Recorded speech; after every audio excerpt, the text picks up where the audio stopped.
Здравейте и добре дошли в канала на фирма Леси, водещ производител на заключващи системи и контрол на достъп. В този клип ще ви покажем примерен монтаж на брава тип насрещник и заключваща система Bulkey BK517 на външна дворна врата. Дворните врати винаги са по-сложни за монтаж, отколкото входните, но затова в този клип ще видите типични казуси, които могат да се случат и какво е тяхното решение.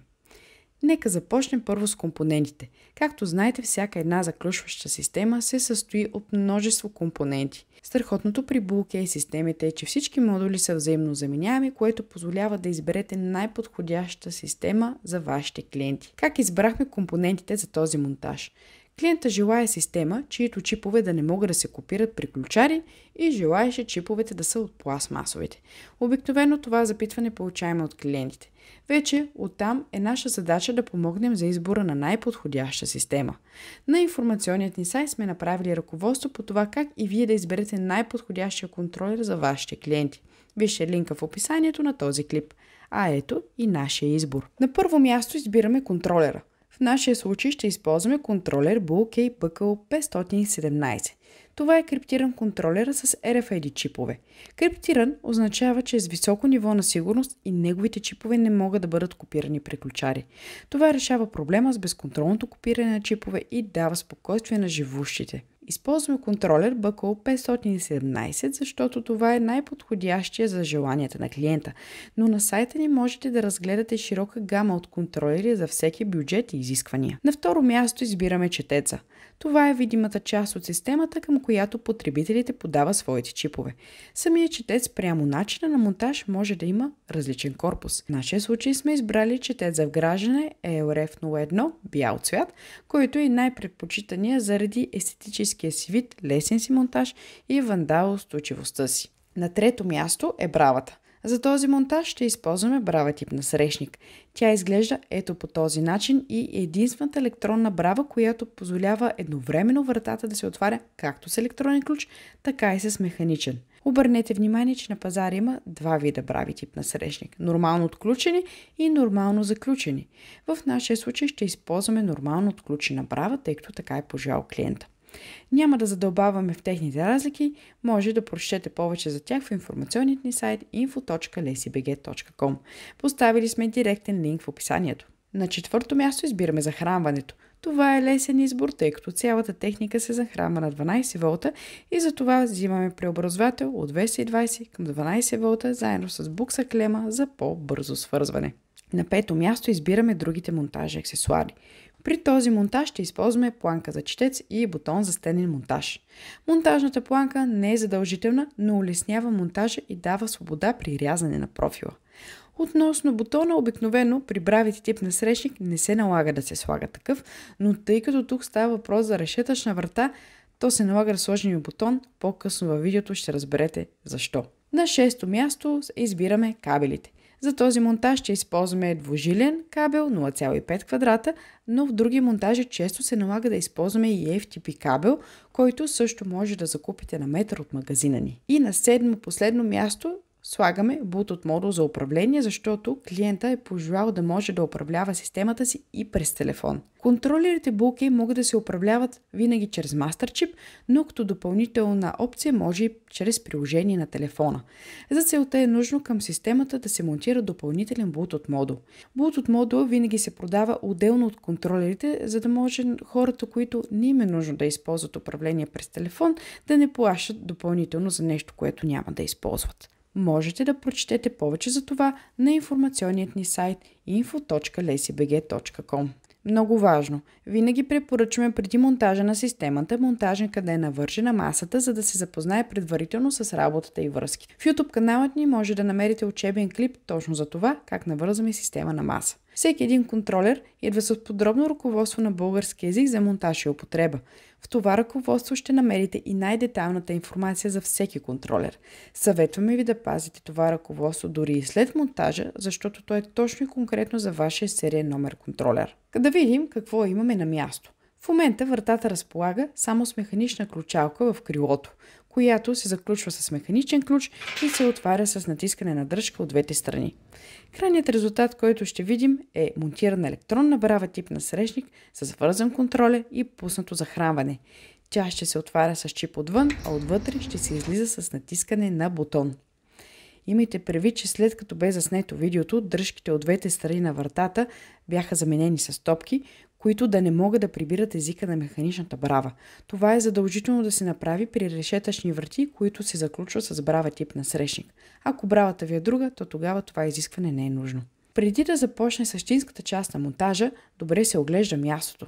На първо място трябва да открием откъде да вземем захранване.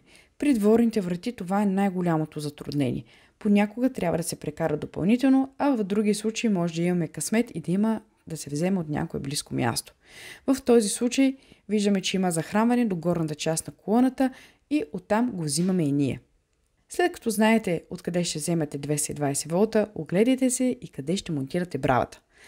В случая ще монтираме брава тип насрещник, която се монтира строго и само срещу езика на съществуващата брава в крилото на вратата. Това доста улеснява избора на място, защото просто няма такъв, вие може да монтирате само там. И на трето място вече избирате място на контролера и четеца. При външните врати е важно да се уверим, че контролера ще бъде скрит на суша и няма опасност да бъде наводнен.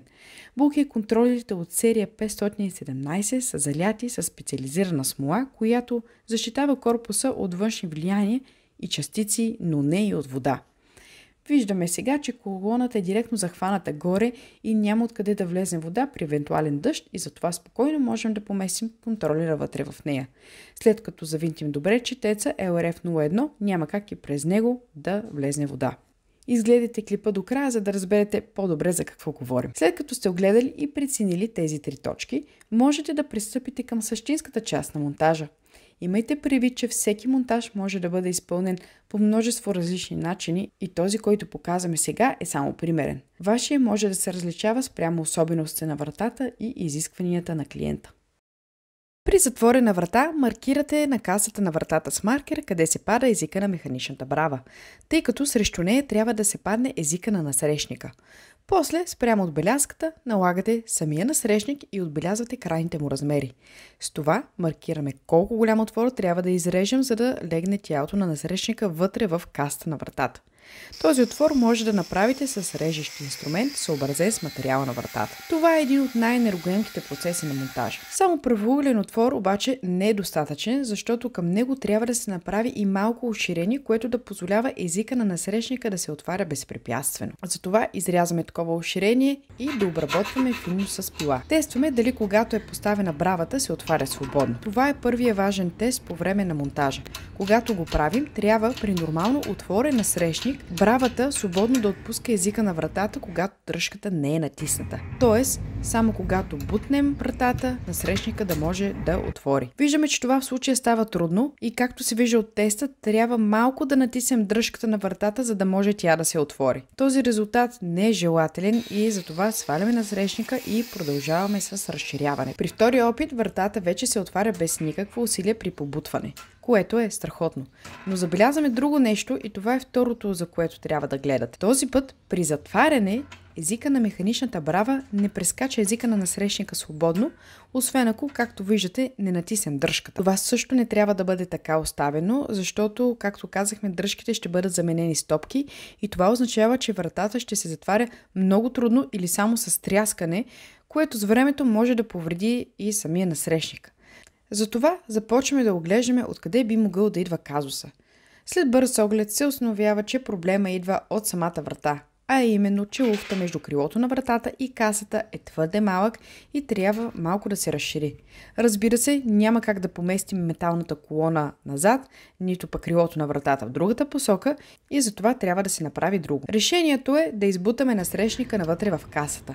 Можем да направим това лесно, като го избутаме назад спрямо челната му планка, защото в крайна сметка ние ще закрепяме нея за касата. Постигаме това, като слагаме две шайби между планката и самата брава насрещник, които служат като дистанционери. С това при монтажа на планката към касата, бравата ще бъде избутана с милиметър назад, което е напълно достатъчно, за да може тя да работи нормално. Сега виждате, че при тази проба вратата се затваря както трябва, без да е нужно да се натиска дръжката на вратата. Това е желаният ефект. Щом сме приключили с настройката на насрещника, следва да изберем и място на четеца LRF01. Обикновено се избира на същата височина или близо до бравата, за да се улесни монтажа и избегне излишното удължаване на кабели.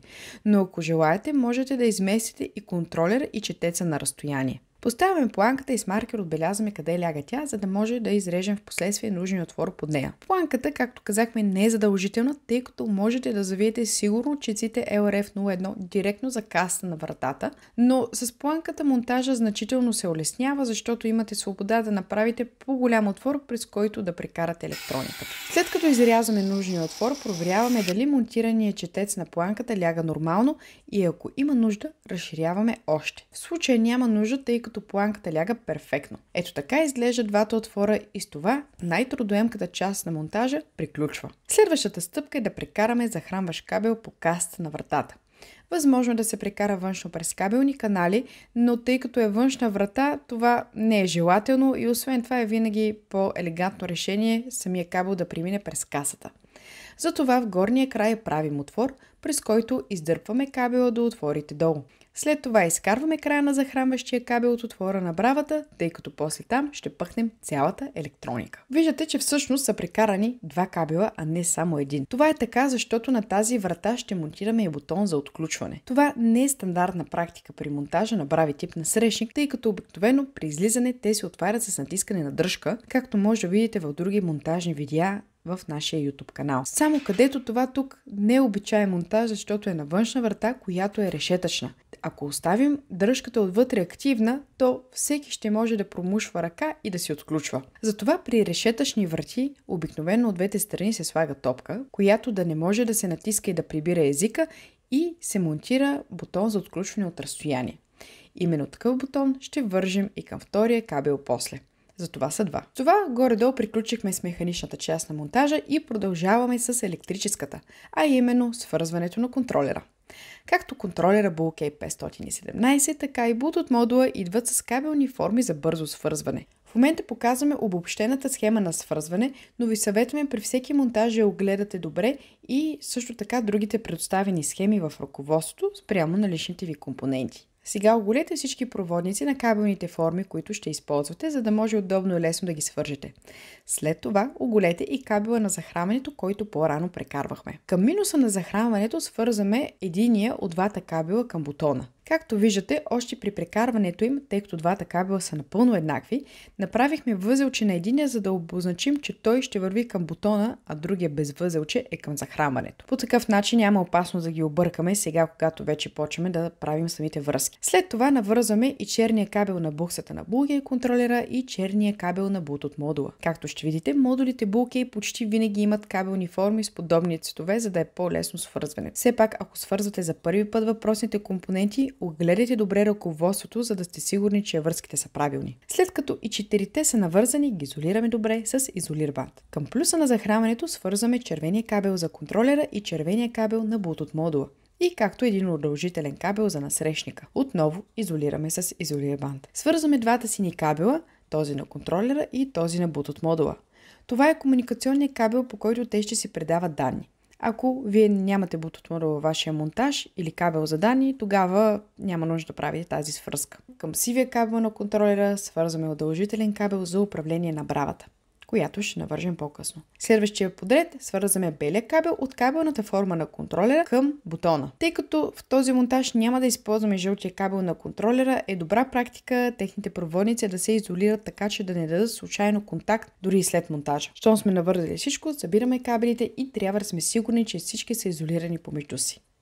Сега поставяме планката с четеца, така че буксата на четеца да се покаже през отвора на бравата, след което с нитове закрепяме планката сигурно към касата на вратата. В информационният ни сайт можете да откриете различни варианти на закрепване, включително и такива, при които няма как четеца да бъде изкаран, освен ако не се отреже цялата каса. Такива закрепения се правят на места, където се очакват вандалски прояви. След това закачаме контролера и буксата на четеца и после и Bluetooth модула. Накрая, от другата страна на контролера свързваме към кабелната му форма, която навързахме и после бравата. Бравите тип насрещник не са полярни, което означава, че няма значение кой от двата удължителни кабела към къде свързвате. След като ги свържете с помощта на винтовете, монтирайте бравата. Сега, щом всичко е прибрано в касата на вратата, пускаме захранването и включваме системата. Като подадем активен чип към четеца, той светва в зелено и отключва вратата. Бутонът е монтиран дискретно зад почтенските кутии и при натискане отключва вратата. Както споменахме в началото на клипа, след монтажа на тази врата, дръжките ще бъдат заменени с топки, тъй като това е задължително условие за решетъчните врати, които се затварят с насрещници. С това системата е успешно монтирана и работи коректно. Имайте предвид, че всички чипове към тази система бяха предварително записани преди монтажа. И така, след монтажа те вече работеха с системата и даже предварително бяха раздадени на живущите. Ако не сте записали потребителските чипове, то сега е момента да го направите, въпреки че ние винаги препоръчваме това да се случва предварително, докато системата е свързана на Mars. В YouTube канала ни имаме и специален учебен клип как се записват новите чипове към системата. За още учебни видеа разгледайте YouTube канала ни или информационният ни сайт info.lesibg.com. Всички модули, показани на този клип, може да закупите директно от електронният ни магазин lesibg.com, който виждате в момента на екраните. Ние от фирма Lesi винаги се стремим да обясняваме техническа информация на лесен и разбираем език. Затова, ако това видео ви е било полезно, ударете един палец и се абонирайте за канала ни. За нас беше удоволствие и до нови срещи!